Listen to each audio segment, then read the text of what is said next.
Yo, what's going on, Dragon Ballers? Welcome back to another video. Today Bandai's put out another deck profile article for us to take a look at. This time it's got the Bulma Heroine's Lineage strategy going for it. What's pretty funny is on the Facebook post, the primer for this article, they posted that this is a ever fan favorite type of strategy, which is pretty funny because I think people like Bulma. I think people like what they were trying to do with this strategy, and it'll only get more support as time goes on because basically most of the female characters automatically gain the heroine trait thanks to the leader. But it's pretty funny. I mean, I don't really see many people talking about this deck. I don't see many people playing it even like at a rogue or casual level. But besides that, I mean, it'll be cool to look at as it goes on. I am interested to know like what they did with this, and we'll be going through that in today's article. You guys seem to like these videos, and I honestly enjoy doing them. It's pretty cool to see where the Bandai design team is coming from. But anyways, that being said, if you're new here, make sure to subscribe, hit that bell so you never miss a video. And if you guys want to help support the channel, plethora of ways down in the description to do that. Particularly today, if you want to buy or pre-order any of the cards you see in today's video, or any TCG cards for that matter, use my link to TCG Player. It will help the channel out greatly. That being said, let's get started. Announcement: Dev Team Column Heroine Deck Showcase. Greetings, Dragon Ball Super Card Game fans. UW4's release is here at last, which means it's time to get brewing with some of the set's incredible new themes, which is funny because this is not a theme from this set. But anyways, we were planning for this to be our final Battle Evolution Booster UW4 deck showcase, but there's too many decks we want to show off, so expect a few more articles in the weeks to come. Very cool. This time around, we're showcasing a Heroine deck that uses Pan and Bulma cards from past sets. There's plenty of flexibility to explore here, so without further ado, they have the list in, written order, kind of like they do with the starter decks, which is pretty cool if you remember all the card names. Also very nicely, they have a picture layout of the deck itself here. Now normally I go over the deck, the picture layout, and give my opinions, but since I'm not the most versed, I guess, in what a Heroine's Lineage deck wants to do, honestly I don't think many people are, but with that in mind, I do kind of want to read their strategy notes first and then go back and look at the deck after kind of realizing what they want to do with it. From looking at it, I can kind of get the gist of it, but let's take a look at their notes anyway. So we have the contents. We have Heroine deck concept.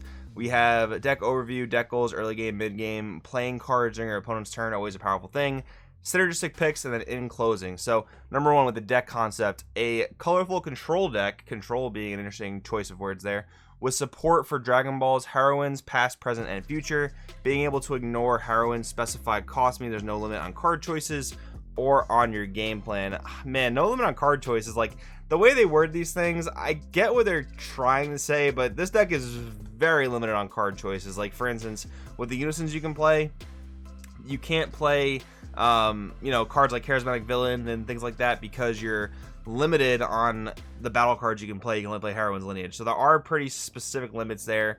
But I do understand what they're saying. Like, it's a rainbow deck, pretty cool. I really don't view this in any way, shape, or form as a control deck. You're just not allowed to play those control cards. Like, for instance, again, Charismatic Villain, Trunks Rogue Prospect, those would be great control cards you could play if you were available to play those, but because of the way the leader's worded and whatnot, you can't. So I wouldn't really call it a control deck. I would say this thing probably just wants to be mid-range from the nature of the cards you're able to play. But anyways, let's keep going. Deck goals. Your leader has 5,000 power on its front and 10,000 on its back, which makes attacking difficult. True. Your leader is likely to come under attack, so you want to use its auto skill every turn to boost its attack power. Focus on creating situations that will allow you to play battle cards during your opponent's turn as well. Another one of the deck's strengths is being able to use Bulma Inspiring Support's combo boost to its full potential. The deck's leader skill also ignores specified costs on heroine cards, giving you serious versatility in your energy and letting you easily shore up your defenses for the late game. So I will say, like, something like this where you're able to play Inspiring Support is very cool that you can recycle that with Power Burst. But again, I think that's a very, very mid-range type of play, not necessarily anything control-y, and I don't think the deck offers too much in the form of control if that's what you're looking for. But let's read on.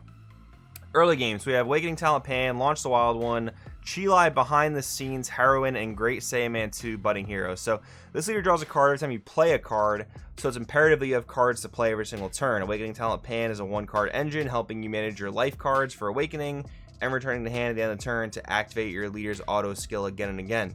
If you're up against a control deck, it's worth taking aggressive mulligans to ensure you have a copy in your starting hand. That's a good point. Yeah, against a lot of control decks, you do want to kind of be the aggressor, and this deck is not going to out-control any other control deck. So with that in mind, that's a good statement. Launch the Wild One can search out Heroine cards in your deck for added stability. Even better, you can play her using her Activate skill for 2 colorless, making her easy to use in any deck. A quick glance at Chile behind the scenes Heroine might leave you scratching your head for a moment, but worry not, pairing her with Great Saiyaman 2 Budding Hero will quickly reveal her true potential. Yeah, I think she makes herself a skillless after you play her, which is why she gets that synergy with the Great Saiyaman 2.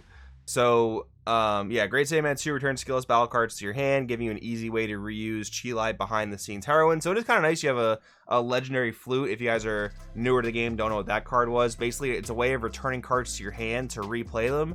And in the case of Chile, if you can do that, you can play Chile again, draw one off her effect, draw one off your leader. So it's kind of like what they're saying with the Awakening Talent Pan, where it's a self-sufficient engine that allows you to use your leader skill to its main potential.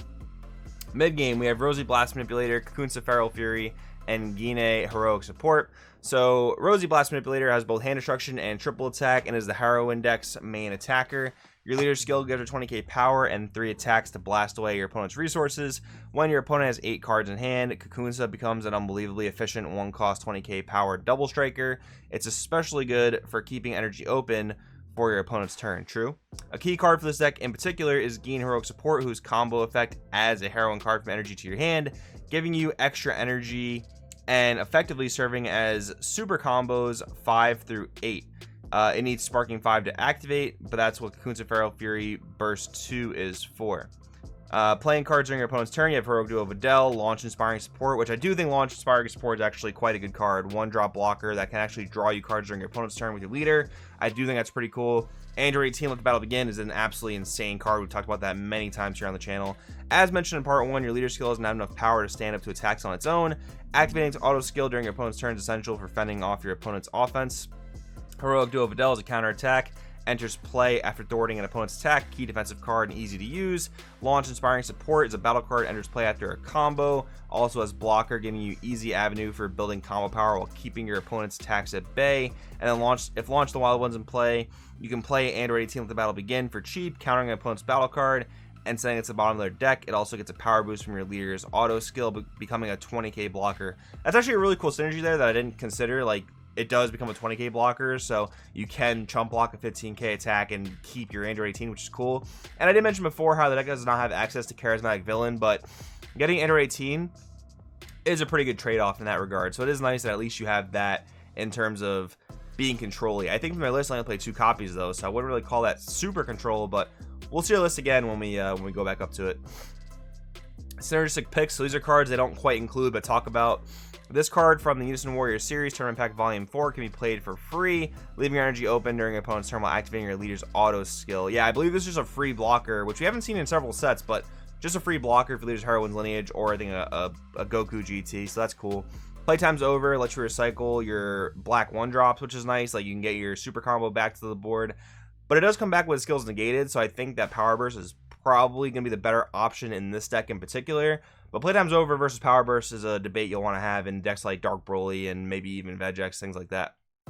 Senzu Bean, of course, a card you will always want to consider when you have access to blue. It's weird in this deck because, again, like they said many times, you are a 10k leader awakened. So once you're able to play a battle card during their turn, yes, you become 15, and then Bean can chump block all the 15, 19k attacks. How offensively can you push with this card is another thing you'll want to consider when playing it, so it is kind of a toss-up. Power Burst, oh, they're just talking about the alt art here. They already play it, so not much to talk about there. In closing, what do you think? This deck's leader gives other cards Heroine, so any card with a matching character name will be fair game going forward. Yeah, I do like the fact that, you know, this opens up the door for future cards that gain Heroine, but with that in mind, let's go to page top here and let's take a look at the list they provided for us. So I already mentioned it with the Unison. I do really wish you could play Charismatic Villain or something like that, but unfortunately you cannot. And with the Chile skillless and the Chile 1-drop, yeah, this seems to be a very skillless based deck, but yeah, I mean, with only 4 Android 18, I'm not calling this anywhere near a control deck, really. I really would call it a mid-range deck, and I guess when you really break it down, mid-range just kind of means it teeters a line between aggro and control, and even then, I would say this probably teeters a little bit more towards aggro, just because you really want to abuse that skillless spam with Great Saiyaman 2 and Chile, but you do have cards like Launch, combo like Power Burst plus Bulma to be very defensive. but I definitely would probably bump up Android Team Let the Battle Begin personally. I think this is a 50 card list if I'm assuming, but I don't think they really list exactly how many cards, and I'm not going to go through the math here of like counting it all out, but I would say probably want to go higher in Android Team Let the Battle Begin. I do like the Rosie lineup. I do like the Kakunsa lineup. I just really don't like how some of the cards, like the Pan here, for instance, and there's another card, I believe, oh, the Geen as well, like half their effects just don't do anything in this deck because they were made for other archetypes, right? And that's like a design thing in my opinion. It is pretty cool how Chi-Chi Melee Matriarch is one of the draft box 6 silver bullets that is playable in this deck because she does become a heroine. Awakening Talent Pan, good idea. It is nice that it comes back to hand, so you always have that play essentially to get your opponent's your leader's auto on the unawakened side.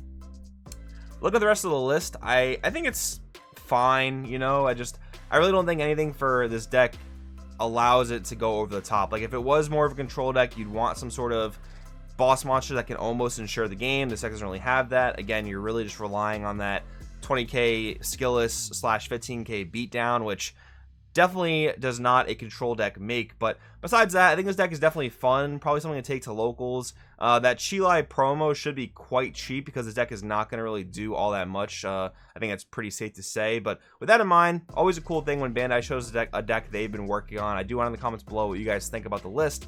Thanks for watching, and I'll see you guys next time.